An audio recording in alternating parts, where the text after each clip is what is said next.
ನಾನು ತಿಳಿಸ್ಕೊಡ್ತಿರೋಂಥ ವಿಷಯ ಹೇಗೆ ಅವಳನ್ನು ತೃಪ್ತಿಪಡಿಸೋದು ಯಾವುದರಲ್ಲಿ ಅಂತ ನಿಮಗೆ ಗೊತ್ತಿರುತ್ತೆ. ಸೊ ಸುಮಾರು ಜನ ಅದ್ರ ಬಗ್ಗೆನೇ ಕ್ವಶನ್ ಕೇಳ್ತಾ ಇದ್ರಿ. ನಾನು ಸೆಕ್ಸ್ ಮಾಡ್ತಾ ಇದ್ದೀನಿ ನನ್ನ ಪಾರ್ಟ್ನರ್ ಜೊತೆ ಅಥವಾ ಗರ್ಲ್ ಫ್ರೆಂಡ್ ವೈಫ್, ಓಕೆನಾ? ಸೊ ಅವರಿಗೆ ಸ್ಯಾಟಿಸ್ಫೈ ಅಂದರೆ ತೃಪ್ತಿ ಆಗಿದೆಯಾ ಇಲ್ವಾ ಅಂತ ನಮಗೆ ಹೇಗೆ ಗೊತ್ತಾಗುತ್ತೆ ತಿಳಿಸ್ಕೊಡಿ. ಅವರು ಬಾಯ್ಬಿಟ್ಟು ಹೇಳಲ್ಲ, ಬಟ್ ನಾವು ನಮ್ಮ ಕೆಲಸ ಮಾತ್ರ ಮುಗಿಸ್ಬಿಟ್ಟು ಓಕೆ ಅಷ್ಟಕ್ಕೆ ಸುಮ್ಮನಾಗ್ಬಿಡ್ತೀವಿ, ಓಕೆನಾ?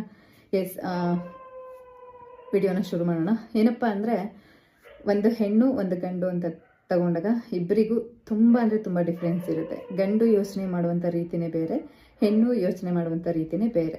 ಒಬ್ಬ ಗಂಡಸಿಗೆ ಏನಾಗುತ್ತಪ್ಪ ಅಂದರೆ, ತಾನು ಒಬ್ಳ ಜೊತೆ ಸೆಕ್ಸ್ ಮಾಡಬೇಕಂತ ಅಂದ್ಕೊಂಡಾಗ ಅವನ ನಿರೀಕ್ಷೆಗಳು ಬೇರೆ ಇರುತ್ತೆ. ಅಂದರೆ ಒಂದು ಒಳ್ಳೆ ಫಿಗರ್ ಇರಬೇಕು, ನೋಡೋಕ್ಕೆ ಚೆನ್ನಾಗಿರಬೇಕು, ಮತ್ತು ನನಗೆ ಸೆಕ್ಸ್ ಟೈಮಲ್ಲಿ ಮಾಡೋವಂಥ ಟೈಮಲ್ಲಿ ಕಂಫರ್ಟಬಲ್ ಆಗಿರಬೇಕು, ಈ ಥರದ್ದೆಲ್ಲವನ್ನು ಯೋಚನೆ ಮಾಡ್ತಾ ಇರ್ತಾರೆ. ಬಟ್ ಹೆಣ್ಣು ಹಂಗಲ್ಲ, ಓಕೆ? ಹೆಣ್ಮಕ್ಳು ಎಕ್ಸ್ಪೆಕ್ಟೇಷನ್ಸ್ ಬೇರೆ ಇರುತ್ತೆ.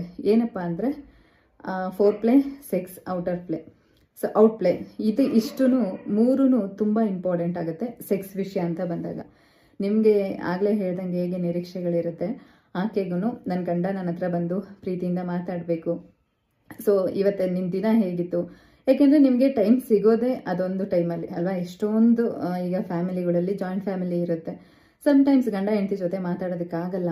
ಈ ಬೆಡ್ರೂಮಲ್ಲಿ 4 ಗೋಡೆಗಳ ಮಧ್ಯದಲ್ಲಿ ನೀವಿಬ್ಬರೇ ಇದ್ದಾಗ ಆಕೆ ಜೊತೆ ಪ್ರೀತಿಯಿಂದ ಮಾತಾಡಿ. ಸೊ ಫೋರ್ ಪ್ಲೇ ಮಾಡಿ ಆದಮೇಲೆ ಸೆಕ್ಸ್ ಮಾಡಿ. ನೆಕ್ಸ್ಟ್ ಔಟ್ ಪ್ಲೇಯಲ್ಲಿ ನೀವು ಹೇಗೆ ಆಕೆ ಜೊತೆ ಬಿಹೇವ್ ಮಾಡ್ತೀರಾ ಅನ್ನೋದನ್ನು ಸಹ ತುಂಬ ಇಂಪಾರ್ಟೆಂಟ್ ಆಗುತ್ತೆ. ಬಟ್ ಕೆಲವ್ರು ಹಂಗೆ ಮಾಡಲ್ಲ. ನಾನು ಆಗಲೇ ಹೇಳ್ದಂಗೆ ಸೆಕ್ಸ್ ಮಾಡಿ ಮುಗಿಸ್ಬಿಟ್ರೆ ಅಲ್ಲಿಗೆ ಅವಳು ಇನ್ನೇನು ಕೇಳಲ್ಲ ಅನ್ನೋ ಫೀಲಿಂಗ್ಸಲ್ಲಿ ಇರ್ತೀರ. ಸೊ ಆಗಲೇ ನಾನು ಹೇಳ್ದೆ ಅಲ್ವಾ ಫೋರ್ ಪ್ಲೇ ಅಂತ.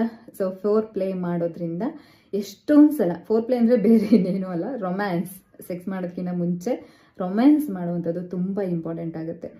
ಏನಪ್ಪ ಅಂದರೆ, ಆಕೆ ಫೋರ್ಹೆಡ್ ಆಗಿರ್ಬೋದು, ಇಲ್ಲ ಕೆನ್ನೆ ಆಗಿರ್ಬೋದು, ಚೆಸ್ಟ್ ಆಗಿರ್ಬೋದು, ಬ್ರೆಸ್ಟ್ ಆಗಿರ್ಬೋದು, ಇಲ್ಲ ಲಿಪ್ಸ್ ಆಗಿರ್ಬೋದು, ಇಲ್ಲ ಅಂಡರ್ ಫೇಟ್. ಸೊ ಕೆಲವ್ರಿಗೆ ಈ ಥರದ್ದೆಲ್ಲದು ರೊಮ್ಯಾನ್ಸ್ ಮಾಡುವಂಥ ಟೈಮಲ್ಲಿ ಅದನ್ನು ಚೆನ್ನಾಗಿ ಯೂಸ್ ಮಾಡಿಕೊಂಡು, ಸೊ ಆ ಟೈಮಲ್ಲಿ ನೀವು ಆಕೆನ ಉದ್ರೇಕಗೊಳಿಸಿದಂಥ ಟೈಮಲ್ಲಿ, ಅಂದರೆ ನೀವು ಹೇಗೆ ಎರೆಕ್ಷನ್ ಆದಾಗ ಸೆಕ್ಸ್ಗೆ ರೆಡಿ ಆಗಿರ್ತೀರ, ಆಕೆನೂ ನೀವು ಸೆಕ್ಸ್ಗೆ ರೆಡಿ ಮಾಡ್ಕೊಳ್ಳೋವಂಥದ್ದು ತುಂಬ ತುಂಬ ಇಂಪಾರ್ಟೆಂಟ್ ಆಗುತ್ತೆ.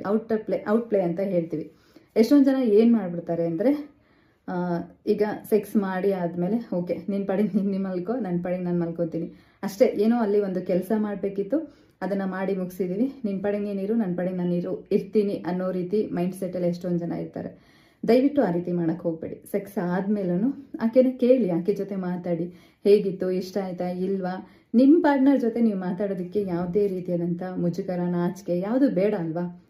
ಸೊ ನೀವು ಸೆಕ್ಸ್ ಮಾಡಿದಂಥದ್ದು ಆಕೆಗೆ ಏನು ಇಷ್ಟ ಆಯಿತಾ ಇಲ್ವಾ, ಇದೆಲ್ಲವನ್ನು ತಿಳ್ಕೊಳೋದು ಮೇನ್ ಇಂಪಾರ್ಟೆಂಟ್ ಆಗುತ್ತೆ. ಸೆಕ್ಸ್ ಆದಮೇಲೂ ಸಹ ಹಣೆಗೆ ಮುತ್ತಿಡೋದು ಅಥವಾ ಮಾತಾಡೋದು, ಕಿಸ್ ಮಾಡೋದು, ಇದೆಲ್ಲದು ಇಂಪಾರ್ಟೆಂಟ್ ಆಗುತ್ತೆ.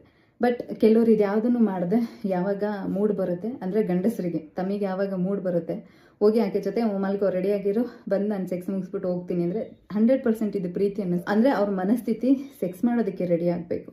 ಸೊ ಆ ರೀತಿ ಆದಂತಾಗ ಮಾತ್ರ ಆಕೆ ಸೆಕ್ಸ್ನಲ್ಲಿ ತೃಪ್ತಿವಂತಳು. ಸೊ ಇದಾಗಿತ್ತು ಇವತ್ತಿನ ವಿಡಿಯೋ. ನಿಮ್ಮೆಲ್ಲರಿಗೂ ಇಷ್ಟ ಆಯಿತು.